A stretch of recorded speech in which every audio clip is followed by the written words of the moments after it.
はい、ここからはですね、また、スカイプトークということで、アメリカにいらっしゃいます、Shukuenshinobiさん、ミシガン州にね、お住まいなんですけどね、夏を迎えて暑くなってきたというらしいんですけど、さあ、その、Shukuenshinobiさんと、毎回ですね、特撮関係のお話、あと玩具のお話とかですね、あと全然関係ない話とかも時々しますが、今日はどんな話になるんでしょうか。Shukuenshinobiさん呼んでみたいと思います。Hello there, Shukuenshinobi.Hello, how is it going? Okay, doing better. All right. Good. Okay. So, last week we talked about the Godzilla and then the Kaijyu things. And this time I'd like to talk about the more decent cultures, I think, but based on the Kaijyu cultures. I understand, the in the United States, not just only in the United States, but the when you say Tokusatsu, we mostly talking about maybe kaiju things. Right. Yeah. Or like monsters, of course. But there is some, the English expression monsters, but kaiju is from the Japanese. Now, how in the world do people use that kaiju in English, even in English? And what's the difference with their monsters? If someone familiar with the franchises said it to someone who wasn't, there would certainly be a lot of question marks raised. Okay. Okay. But it's with the, I don't want to use the term nerd culture, but that's what everyone says here. That's right. It's just such a common term. Everyone who knows Godzilla and King Kong and like Ultraman and Super Sentai, everyone knows the term kaiju, and it's just something that is kind of embedded in your brain at this point. But now that Pacific Rim came out last year, yes, and they used the term kaiju in the movie to describe the big monsters. So now even people not familiar with like Godzilla know the term. So it's a very kind of known thing now after Pacific Rim came about. Thank you. That's a very interesting one. 今日はですね、その怪獣についてちょっとね、今質問してみたんですけどね、Shukuenshinobiさんに日本語でね、怪獣って言うじゃないですか。で、英語でモンスターっていう、一応翻訳になるんだと思うんですけどね。で、ところがアメリカではね、その、モンスターという言葉だけじゃなくて、怪獣っていうそのまま使うことがあるんですよ。で、何その違いはということを今、その彼に聞いてたんですけど、そしたらね、怪獣っていう単語、いわゆる言葉、言えば専門用語ですよね。英語の文化にしてみれば。で、その言葉を使う理由っていうのは、やっぱり、その文化、特撮の文化の背景を知っている人が使う。いわゆるどちらかというとオタク文化用の言葉だったはずなんです。オタク用のね。だから知ってる人は知ってるよという感じですね。それ以外は知らないし、モンスターで済む話だったんです。ところが、去年あたりからですね、ちょっと事情が変わったんですよ。何それはパシフィックリム。皆さん覚えてらっしゃいますかね、あの映画。前回もね、僕らはね、番組の中で取り上げましたけど、巨大ロボットが世界各国からね、その怪獣と戦うという話があったんですけど、そのパシフィックリムの中で出てくるそのモンスター、これ明らかに映画の中で怪獣というふうに言って説明しておりました。で、当然漢字も出てたし、で、英語で怪獣って書いてあるんですよ。ね。で、ということは、もうあの映画でみんながね、怪獣っていうのがなんかこう言葉が刷り込まれちゃったんで、だから誰言っても怪獣って分かりますよね。もう今英語で怪獣 I like 怪獣 You like 怪獣といえばもうこれはもう分かってることなんですよね。でそのぐらいの言葉になってしまっているっていう、もういわゆるオタク云々の話ではない、もう非常にもうなんていうかな、みんなに通用する言葉としてもう分かっちゃったことになってる。そのぐらいのものだっていうことなんですよね。So, that's, understanding how popular the word kaiju is very interesting. Now, I remember that King Kong in the United States was introduced a long time ago, like 1933. Yep. That's long time, man. Okay. And then Godzilla was introduced 1956, I think, if I remember correctly. Yep, somewhere around there. Somewhere like there. And then definitely the King Kong and then Godzilla is a big name for the Kaijus, I believe. But not just only two, but I think the word Kaiju became kind of, icon of some of the, not just only the Japanese pop cultures, but even in the United States, became a part of the culture. And not just only for the nerd, not cultures as well. But because I remember that there's an artist. It's called his name is David Hovers, and he's a very good friend of the CSTOYS International, and then he is the creator of the Ugly Doll series. And then according to the interview with him and then talking to him, we all know that Ugly Dolls are based on really the Kaiju cultures. Yep. So ね、実はやっぱアメリカでですね、その怪獣の話をしたときに、ちょっとこう歴史を紐解いてみると、1933年にキングコングの映画が出てるんですね。1933年ですからね。相当前ですよ、これは。で、ゴジラが日本からね、輸出されて、紹介されて大ヒットになったのが1956年ぐらいのはずなんですよ。で、明らかにその怪獣というイメージでは、そのモンスターとしては、もうこのアメリカの中ではその2大怪獣だと思います。キングコングとガジラというのはね。で、ゴジラに至ってはもうね、当然日本出身なんですけど、唯一日本出身のキャラクターとしては、アメリカのハリウッドブルバード、ハリウッドのね、有名なその通りがありますね。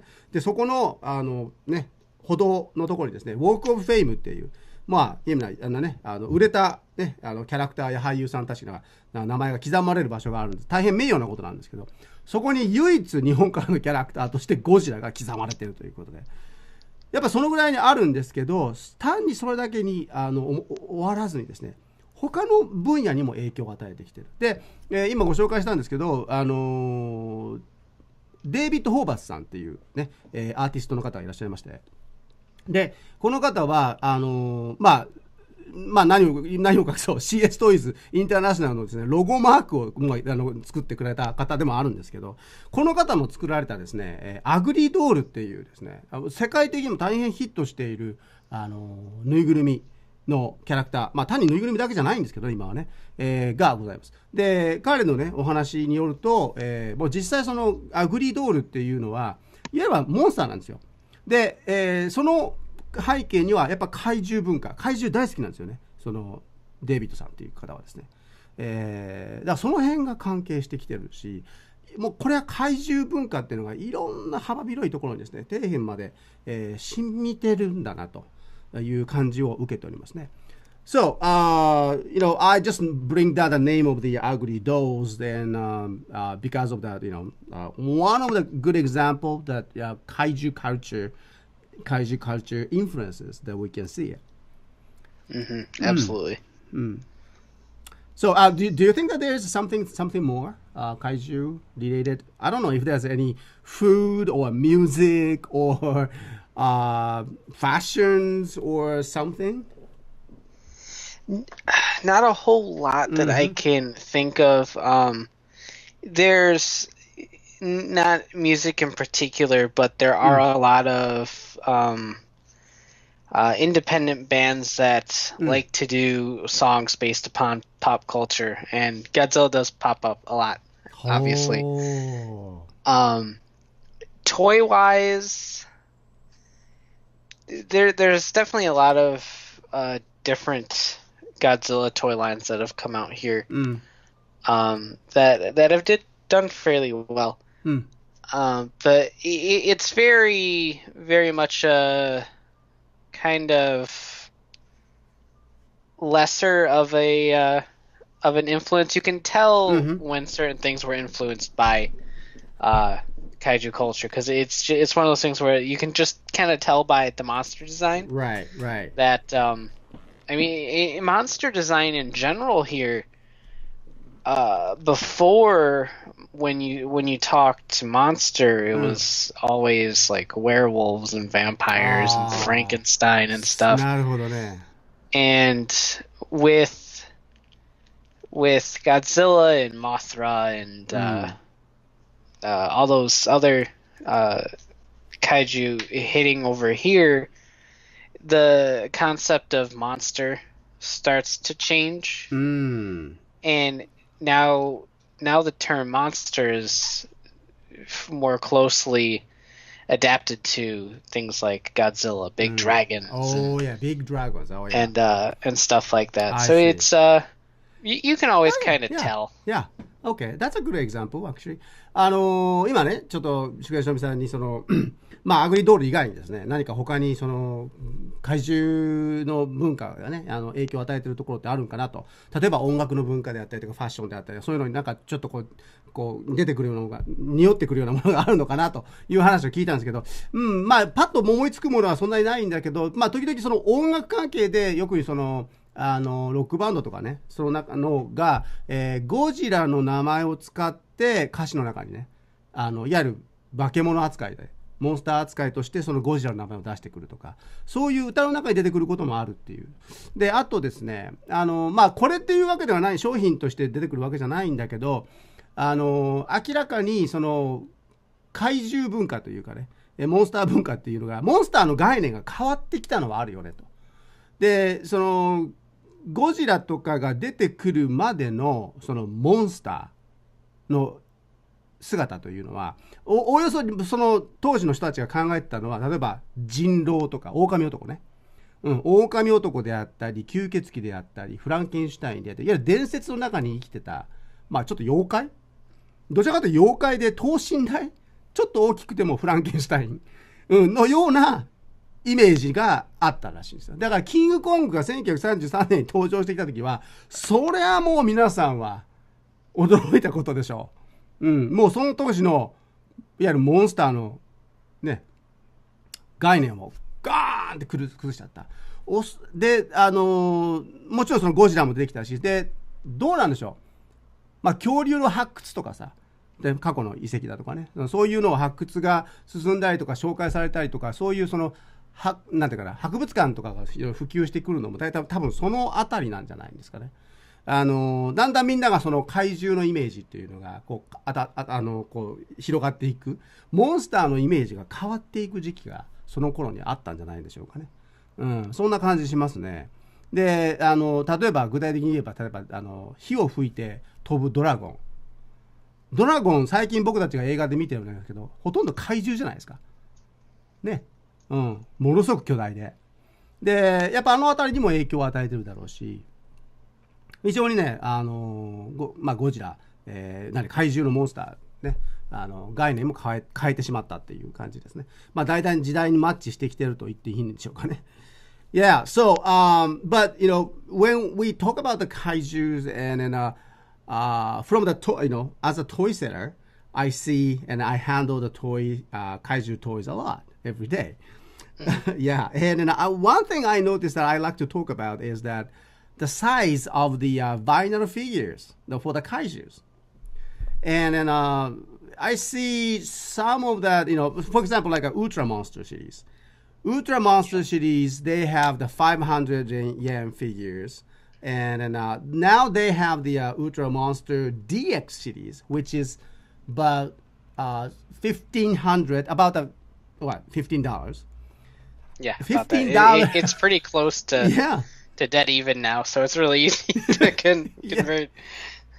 It's it's much bigger than what we know they used to, and then of course it's much more bigger than compared to the 500 yen series. So the monsters are treated like a very good merchandise line for the vinyl series. While that, superheroes like Ultraman series, they don't get the size of the DX one. they are like they stay like a 500 yen, you know, the small figures, and then I don't see them anymore actually. I think it has. This is just me babbling. I don't know if there's any actual truth in it. Yeah. But I think it kind of has a little bit to do with the fact that in terms of actual play, it probably works more with the child to have the monster be big and imposing, and then have the hero be obviously in a little bit of a smaller scale, so that it feels like he's in danger, but then he ends up winning and defeating the monster. Oh, I see. So that, like I said, it's just a theory, but I think it probably is going to be more fun for the kid to have this giant monster and little hero, and the hero still ends up winning and defeating the monster. So that's a thought. Okay, yeah, that's a good one. Let me explain to you. 今ね、ちょっと宿根しのみさんにまあおもちゃ屋さんとしてのね、怪獣の視点っていうのをちょっとね、お話したんですけど、今ですね、CSTOYS の方で扱ってるおもちゃで、まあ現行のゴジラのおもちゃっていうのはほぼ絶版になっちゃってるんですよ。正直な話で、今じゃあ怪獣で売られて商品として実際にその量販でね出せてるのはウルトラ怪獣シリーズというウルトラマンシリーズのね怪獣たちなんですけど、でこれも2種類ありましてね、で怪獣に関してはウルトラ怪獣500と、いわゆるワンコイン500円玉で、まあ消費税上がっちゃったからちょっとワンコインにならないかもしれないけど、500円で買えますよ、ワンコインで買えますよっていうその怪獣で、サイズはね10センチぐらいなんですよ、大きさが。でちょっと小さいですよね。でこれはもうヒーローもそうなんです。ウルトラマンも500円で買えるちょっと小さいやつがあるんですね。でところがね、ウルトラマンシリーズはもう本当にね、ソフビって言ったらその今現行であるのはその500円シリーズだけになっちゃってますね。いや一般的に販売されてるね、バンダイさんが一般向けで販売しているものとしては。で怪獣に方はね、実はウルトラ怪獣 DX シリーズってなんですよ。でこれね1500円なの。1500円ですよ。結構しません？高いっすよ。で1500円のやつはね、大きい、当然ですけど大きいし、でクオリティ高いんですよ。持っててもね、おーって思いますよ。で実際僕集め始めちゃったもん。僕が怪獣とかって僕も思ったんですけど、怪獣がねなんとかまあいろいろありますけどね実際集め始めてますからね。でこれはねやっぱこうどっか大人の心をこうガシッとこう掴むようなところがあるのかもしれない。でなんで怪獣だけね、ソフビですよ。ソフビの怪獣だけがなんか巨大化してで高く値がついて売れてるわけなんですよ。ウルトラマンとかもう普通よ。500小さくなっちゃってるし、500円ワンコインで買えちゃうんだよ。でこの話をね、でなんでだろうねって話をしたら宿根しのびさんが、いやもう全くそれはねわからないけどね、その理由は。でもいろんなところに理由はあるだろう。ただ彼がねパッと思いついたのは、おそらく怪獣はやはり巨大で強いというイメージを子供たちには持ってもらいたいんじゃないですかと。でこれは一つの理論としてね、彼のね個人的な意見なんですけど、ウルトラマンウルトラヒーローシリーズ500円のやつと、それからそのウルトラ怪獣 DX シリーズ1500円のやつを並べるとね、これは迫力がありますわ。確かに大きさの数倍大きいですからね。でも最後は正義が勝つみたいな感じになるのかな。どっちとも言えないだろうけど、でもそういうことも考えられますよね。でもただ僕はちょっとここでね、これはちょっと絶対関係あるなと思うのは、バンダイさんにしろやっぱりね、おもちゃ販売してる人たちにとってウルトラ怪獣シリーズっていうのはやはり大きくなきゃダメっていうイメージがあるかもしれない。でちょっとね特別な存在かもしれないね。やはりスーパーヒーローが好きですっていうので集めるのと、怪獣が好きなんですよって、なんで怪獣が好きなんですよ。ぐちゃぐちゃで変な形で変なところにね牙が出て目が出てどう見たってアグリーなんですよ。もう見にですね。どうも。はい。まあそんなね、ところなんですけど、先ほど紹介しましたそのデイビッド・ホーバスさん、まあアグリードールのね作者の方なんですけど、その彼の言葉を紹介しましてですね、ちょっと話をまとめようかなと思ってるんですけど、何年か前にですね、そのデイビッド・ホーバスさんにインタビューする機会があって、で、なんでアグリードールなんですかと。ね。アグリードールって意味がね、醜い人形って意味なんですよ。で、実際、その彼の作ってデザインしたその人形たちってのはね、醜いとは言いません。全然可愛いんですよ。全然可愛いんですよ。で、可愛いから全然アグリーじゃないんですよ。いろんな目も3つあったりとかね、頭がなんか2つに分かれたりとか3つになったりとかね、手足が5、6本あったりとかね、もう非常にまあアグリーなんだけどプリティなの、キュートなの。うん。で彼がデイビッドさんが言ってたんですよ。アグリーは可愛いんです。アグリーはユニークなんです。うん。他に持ってない良さが光ってるんです。だからその彼のアイデアを考えてね、言葉を借りればね、怪獣っていうのはものすごいその圧倒的なパワー、それから圧倒的な存在感を持ちながら、やはりユニークなんだと思いますね。うん。で魅力が溢れていると。そう考えると銀色の異星人はちょっと個性が足りないかなっていう感じがしないでもないですね。うん。うんね。まあ、やっぱりこうどっか引きつけるものがあるというのは、異形の形というのはやっぱあり得るのかなっていう思いますね。で、まあたくさんのね怪獣ファン、ね、それから怪獣フィギュアのですね、ファンの方いらっしゃいますけど、気持ちなんか分かるようになってきましたですね。Yeah. So, I talked to the designer of the creator of the Ugly Doll, David Hobers, and I remember that he says that in ugly meaning that it's uniqueness. Mm-hmm. Yeah. And when you look at the ugly dolls, they're not ugly at all. They are kind of, pretty and cute, and it has a very, unique, its own way. So I would say that maybe that because people are attracted to the the kaiju figures, soft vinyl, whatever, that we are attracted to their uniqueness. That just cannot ignore it. Yeah, I mean, I definitely agree there. I think what makes the monster figures so iconic and desirable is the fact that they look really cool. Yeah, that's right. They look very cool. ね、まあ宿園しのみさんもね、まあ全くその通りですよと。で、まあ結局その怪獣のソフビを見たときにね、僕たちはなんてクールなんだと、かっこいいってこう思っちゃうわけですよね。そこがやっぱり魅力なんだな。ね、まあそのキングコング、それからまあね、ガジラのはじめ、アグリードールをはじめ、怪獣文化っていうのがですね、いろんなところで見かけられますけど、やはりそこにはそのユニークさ、ね、その持っている特徴がね、非常にこう魅力になっているということ、そこに僕たちは引きつけられてるんだなっていうのがありますね。They all look cool, and I like it.I cannot believe that I started collecting those, the Ultra Monster DX series. Because the paint is great, and I like the color. I like all the design, the details, and I like that.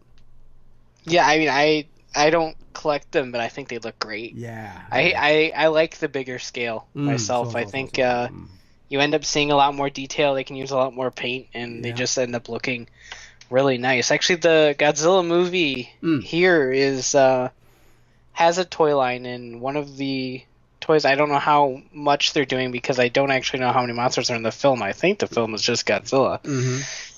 But they got a pretty impressive larger scale vinyl of Godzilla. Oh, good. Here.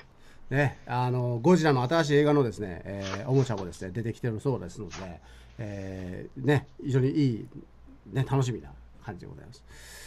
Okay, so thank you very much for another great talk about the Kaijyu cultures this time. And then thank you very much, Shukuenshinobi. Absolutely, anytime. Yeah, so I'm very much looking forward to talk to you again the next time in the CSTOYS Toku Wave. And thank you. I'll be here. Take care. Take care. Bye now. Bye-bye.